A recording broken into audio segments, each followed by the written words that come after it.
네, 오늘 함께 은혜 받으실 하나님의 말씀은 신명기 8장 7절에서 20절까지의 말씀입니다. 구약성경 274쪽에 있는 신명기 8장 7절에서 20절까지의 말씀입니다. 지금 이 시간에는 19절, 20절 두 절 말씀 먼저 봉독해 올려드리겠습니다. 내가 만일 내 하나님 여호와를 잊어버리고 다른 신들을 따라 그들을 섬기며 그들에게 절하면 내가 너희에게 증거하노니 너희가 반드시 멸망할 것이라.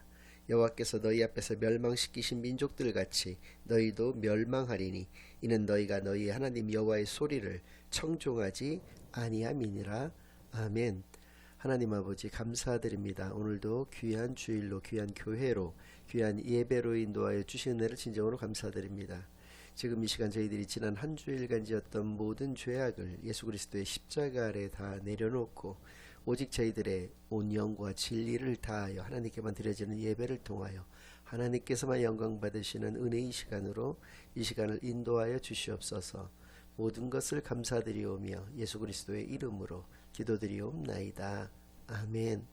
네, 오늘은 약속의 땅 앞에서 그 두 번째 시간으로 오늘 본문 말씀을 중심으로 하나님의 말씀을 증거하겠습니다. 이제 이스라엘 백성들은 바로 목전에 가나안 땅을 앞에 두고 있습니다. 그들은 모압 평지라는 곳에 이제 모여 있습니다.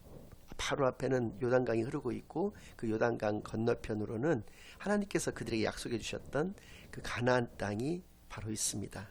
그들은 물론 그 새로운 환경 가운데 들어간다라고 하는 것에 두려움도 가졌겠지만은 얼마나 큰 기대와 희망을 가지고 있었겠습니까? 그러나 그럼에도 불구하고 그들은 그곳에서 바로 요단강으로 뛰어들었던 것이 아니라 그곳에서 모세가 죽기 전에 그들에게 남겨주는 그 말씀을 듣기 위해서 오랜 시간 그곳에 머물게 되는 것입니다. 그것을 통해서 우리가 알 수 있는 것은 우리의 인생 가운데서도 요단강을 건너는 시기들은 분명히 여러 차례 존재를 하죠. 우리가 학생의 신분에서 사회인으로 이제 변화가 되는 시점이 있습니다. 또 우리가 그냥 단순한 솔로에서 한 가정의 가장 내지는 한 가정의 일원으로서 이제 결혼이라는 그 제도를 통해서 이렇게 변화가 되는 경우도 있는 것이죠. 그럴 때 우리는 이 이스라엘 백성들과 같이 우리의 과거를 돌아보고 현재를 살펴보고 미래를 전망하는 그런 시간을 가져야 된다는 것을 이들의 모습을 통해서도 분명히 알 수가 있습니다. 이들은 마흔째 해 11번째 달 초하루에 이 모압 평지에 도착을 해서 모세로부터 이 세 차례에 걸쳐서 이제 설교 유언 형식의 그 설교의 말씀을 듣게 되는 것이거든요. 그 이전까지 하나님이 그들에게 주셨던 그 모든 말씀들에 대해서 엑기스만을 뽑아서 이렇게 세 차례에 나누어서 그들이 그 말씀을 듣는 시간을 가지는 이 모습을 통해서 알 수 있는 것은 그들의 과거를 살펴보았더니 모두가 다 하나님의 은혜였다라고 하는 것입니다. 그들이 출애굽하는 그런 모습, 또 40년 동안 광야에서 생활할 수 있었던 그런 모습들 모두는 그들이 하나님의 은혜 가운데에서만 살아갈 수 있었다라고 하는 것을 알 수가 있었다는 것이고요. 그들의 현재의 모습을 살펴보아도 이건 역시도 하나님의 은혜였다는 것을 분명히 알 수 있다는 것이죠. 그들은 바로 하나님께서 그들에게 약속해 주셨던 가나안 땅의 바로 앞에 서 있는 것입니다. 이제 요단강만 건너면 그 가나안 땅은 자신들의 것이 될 거라는 것을 너무나도 확실히 믿고 있는 그런 것이죠. 그것도 역시 하나님의 은혜였던 것이고, 미래의 모습, 그 가나안 땅에서 젖과 꿀이 흐른다는 그 가나안 땅에서 그들이 풍요로운 삶을 살아갈 수 있는 것 역시, 그런 모습을 그릴 수 있는 것도 하나님의 은혜로서만 가능하다는 것이죠. 모두가 다 하나님의 은혜인데, 그래서 하나님의 그 은혜를 늘 생각하면서 그것에 감사하고 하나님의 말씀에 순종하는 삶을 살아갈 것을 결단하는 그 시간을 가지는 것만큼 요단강을 앞에 둔 우리의 인생 가운데에서 중요한 모습은 없다라는 것을 이것을 통해서도 알 수가 있다는 것이죠. 자, 가나안 땅은 어떠한 땅인가? 신명기 8장 7절에서 10절까지의 말씀을 통해서 이렇게 말씀해 주고 계십니다. 내 하나님 여호와께서 너를 아름다운 땅에 이르게 하시나니 그곳은 골짜기든지 산지든지 시내와 분천과 샘이 흐르고 밀과 보리의 소산지요 포도와 무화과와 석류와 감람나무와 꿀의 소산지라. 내가 먹을 것에 모자람이 없고 내게 아무 부족함이 없는 땅이며 그 땅의 돌은 철이요 산에서는 동을 캘 것이라. 내가 먹어서 배부르고 내 하나님 여호와께서 옥토를 내게 주셨으므로 말미암아 그를 찬송하리라. 7절에서는 가나안 땅을 아름다운 땅이라고 일컫고 있습니다. 10절에서는 그것을 옥토라고 일컫고 있고 9절에서는 아무 부족함이 없는 땅이라고 말씀하여 주신다는 것이죠. 창세기에서는 젖과 꿀이 흐르는 땅이라고 말씀하여 주셨습니다. 이것은 모두 같은 땅을 의미하는 것인데 하나님께서 그들을 위하여 예비해 놓으신 그 가나안 땅을 이야기를 한다는 것이죠. 그 가나안 땅이 이제 자신들의 땅이 된다라고 하는 것이죠. 그 땅은 어떠한 땅이냐? 7절 말씀을 보니까 광야에서는 하나님께서 그들에게 은혜로 반석에서 물이 나게 하신다라고 하는 그것을 통해서 최소한의 물만 공급을 받았습니다. 그러나 사방에서 곳곳에서 물이 풍족하게 흘러넘친다라고 하는 것을 말씀해 주시면서 8절에서는 역시 광야에서는 만나와 메추라기 밖에는 먹을 것이 없었던 것에 비해서 여기서는 밀과 보리, 포도, 무화과, 석류, 감람나무, 올리브를 말하는 것인데 감람나무, 꿀과 같은 것의 소산지다라고 하는 것은 모든 먹을 것이 그렇게 풍부하다라는 것을 말씀하여 주신 것이죠. 다양하고 풍부한 것을 통해서 식량이 넘쳐 흐른다라고 하는 것을 알 수가 있죠. 물과 식량이 넘쳐나면서 동시에 자원까지도 풍부한 땅, 그곳이 바로 가나안 땅이고 이 가나안 땅은 그래서 젖과 꿀이 흐르는 땅이고 아름다운 땅이고 옥토이기도 하면서 아무 부족함이 없는 땅이라는 것을 우리에게 말씀하여 주신 것입니다. 이 땅이 그들의 하나님의 은혜로 말미암아서 그들의 차지가 될 것임을, 그래서 하나님의 말씀만을 분명히 지켜 행하는 그런 삶을 살아가야 된다라고 하는 것을 우리에게 말씀해 주시는 것이죠. 역시 11절 말씀, 내가 오늘 내게 명하는 여호와의 명령과 법도와 규례를 지키지 아니하고 내 하나님 여호와를 잊어버리지 않도록 삼갈지어다. 지난번에 말씀드린 바와 같이 8장에서는 잊어버리지 말고 항상 기억하라, 하나님과 하나님의 그 은혜를 잊지 말고 기억하라는 말씀이 계속적으로 나오고 있습니다. 20계절로 이루어졌는데 직간접적으로 20번 이상이 다 나오고 있습니다. 직접적으로도 1절, 11절, 14절, 18절, 19절에서 5차례에 걸쳐서 반복해서 강조하고 계시는 이 말씀, 하나님의 은혜를 잊지 말고 반드시 기억해야 하는 것을, 그렇게 되지 않았을 경우에 오늘 여러분에게 읽어드렸던 19절과 20절 말씀과 같이 그들은 반드시 멸망하게 된다라고 하는 것을 분명히 말씀해 주신 것이죠. 왜 이 젖과 꿀이 흐르는 땅이 그들에게는 조심해야 되는 곳이냐, 왜 하나님의 은혜를 잊지 말고 늘 기억해야 되는 곳이냐라고 하는 이 문제에 있어서는 땅이 가지는 그 의미가 분명히 있다는 것이죠. 그 옥토가 가지는 의미는 어찌 보면은 광야보다도 더 위험하다라고 하는 것입니다. 그 땅은 반드시 그 땅만을 의미하는 것뿐만 아니라 세상의 성공을 의미하는 것이거든요. 세상의 성공은 유혹의 힘을 가지고 있기 때문에 그렇다는 것이죠.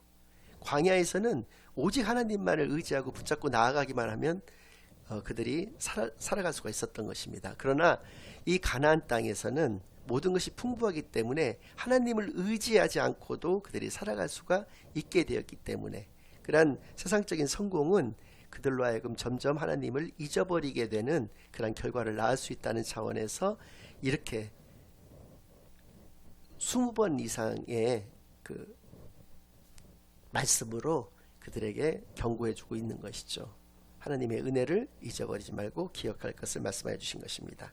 12절부터 몇 절을 더 읽도록 하겠습니다. 내가 먹어서 배부르고 아름다운 집을 짓고 거주하게 되며 또 내 소와 양이 번성하며 내 은금이 증식되며 내 소유가 다 풍부하게 될 때에 내 마음이 교만하여 내 하나님 여호와를 잊어버릴까 염려하노라. 여호와는 너를 애굽 땅 종되었던 집에서 이끌어내시고 너를 인도하여 그 광대하고 위험한 광야 곧 불뱀과 전갈이 있고 물이 없는 건조한 땅을 지나게 하셨으며 또 너를 위하여 단단한 반석에서 물을 내셨으며 내 조상들도 알지 못하던 만나를 광야에서 내게 먹이셨나니 이는 다 너를 낮추시며 너를 시험하사 마침내 내게 복을 주려 하심이었느니라. 그러나 내가 마음에 이르기를 내 능력과 내 손의 힘으로 내가 이 재물을 얻었다 말할 것이라. 내 하나님 여호와를 기억하라. 그가 내게 점을 얻을 능력을 주셨습니다. 이같이 하심은 내 조상들에게 맹세하신 언약을 오늘과 같이 이루려 하심이니라. 하나님께서는 그 약속을 반드시 지키시는 하나님이시기에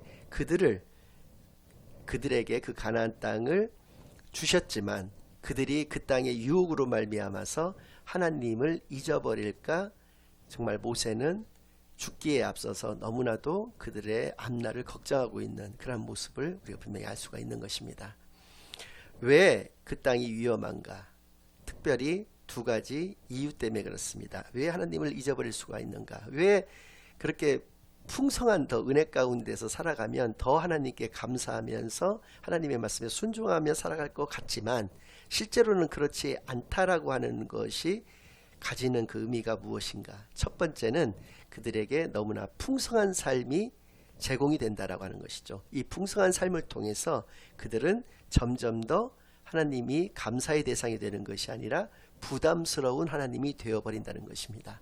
하나님은 하지 말라는 것과 하라는 것이 너무 많은 하나님, 내 인생 가운데서 너무나도 나를 간섭하고 또 나를 내가 하고 싶은 대로 못하게 방해하시는 그런 하나님으로 점점 더 여기게 된다라고 하는 것이죠.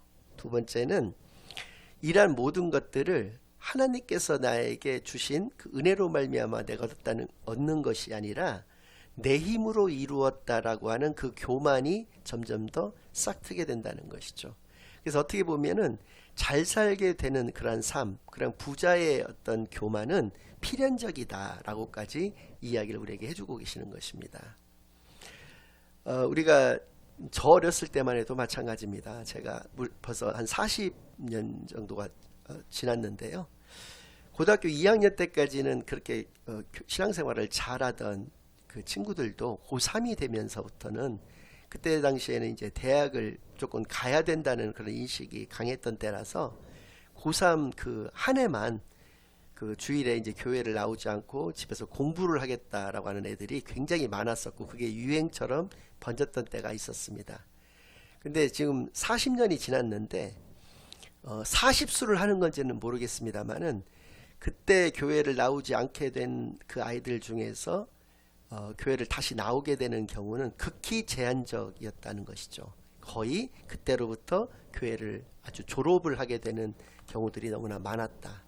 우리의 삶이 풍요롭고 또 땅의 어떤 여러 가지 세상의 성공이 우리에게 주는 그 유혹에 넘어갔기 때문이다라고 이렇게 보여진다는 것이죠. 또 마찬가지로 어떤 바쁜 어떤 우리의 생활들, 또 어떤 비즈니스적인 차원들, 또 심지어는 이런 경우도 있을 수 있습니다. 부부싸움을 했기 때문에 내가 기분이 나빠서 오늘 교회를 가기 싫다라고 해서 교회에 나오지 않는 경우 등등해서 너무나도 많은 크리스찬들이 썬데이 크리스찬으로 전락을 했다가 급기야는 가나안 성도들로, 가나안을 거꾸로 하면 이제 안 나가가 되는 것인데요.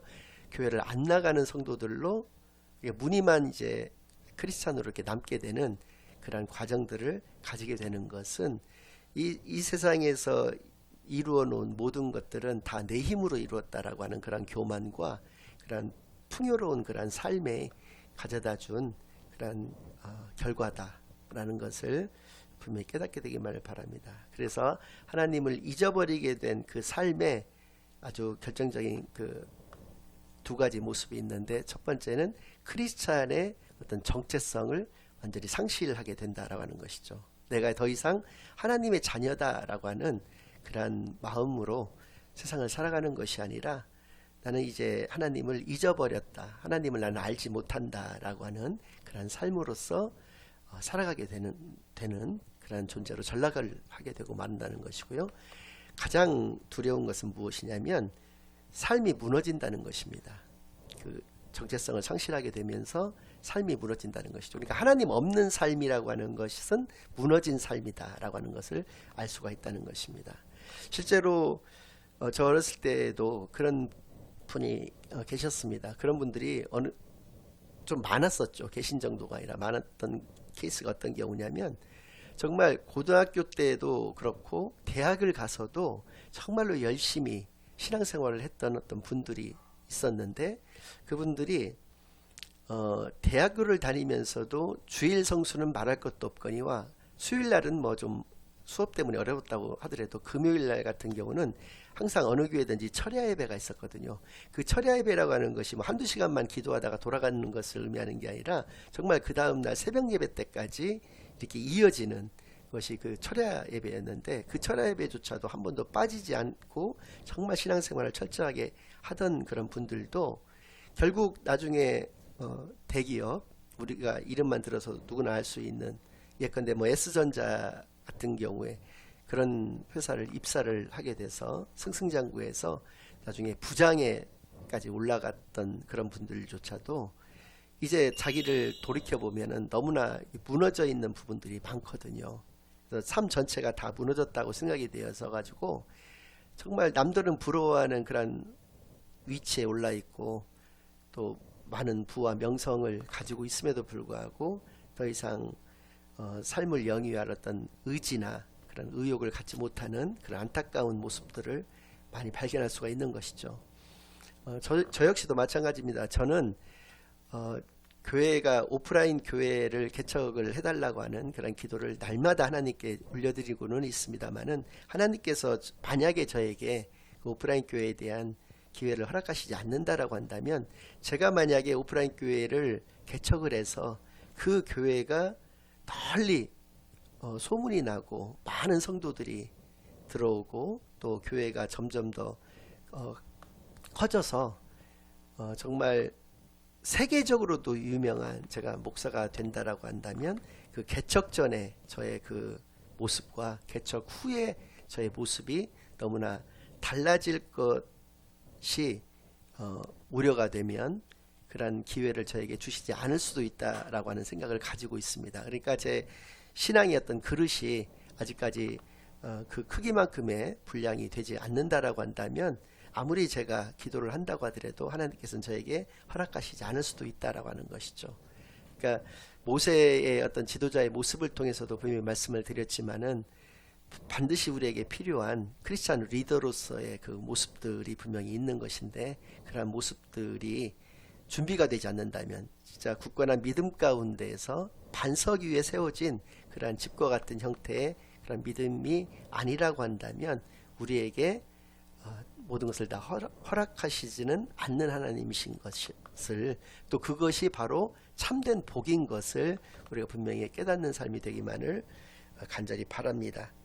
그래서 광야에서보다도 이러한 옥토에서의 삶 가운데에서 하나님의 은혜를 더 생각하고 그것에 늘 감사하면서 말씀 순종의 삶을 살아갈 것을 결단하는 것만큼 그 신앙의 성숙된 모습은 없는 것이고 그것이야말로 참된 크리스찬의 복된 모습인 것을 분명히 깨달아서 이 세상에서 사실은 옥토 같지만은 광야 같은 세상에서 살아가고 계시는 모든 저와 우리 크리스찬 되시는 여러분들께서 이 말씀을 늘 기억하시면서 참된 하나님의 자녀라고 하는 것이 어떤 모습을 가져야 되는 것인가를 분명히 깨달아서 우리가 우리 자신을 늘 돌아보면서 우리 자신의 현재의 모습도 늘 살펴보면서 우리의 미래의 모습을 전망하는 그러한 복된 하나님의 자녀들 다 되시기만을 예수 그리스도의 이름으로 간절히 축원합니다. 아멘.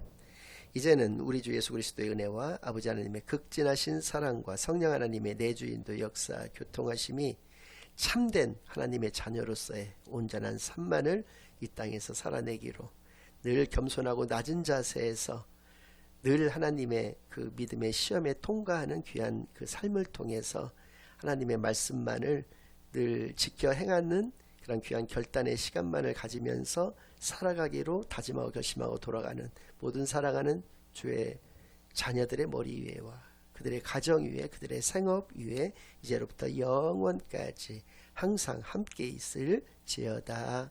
아멘.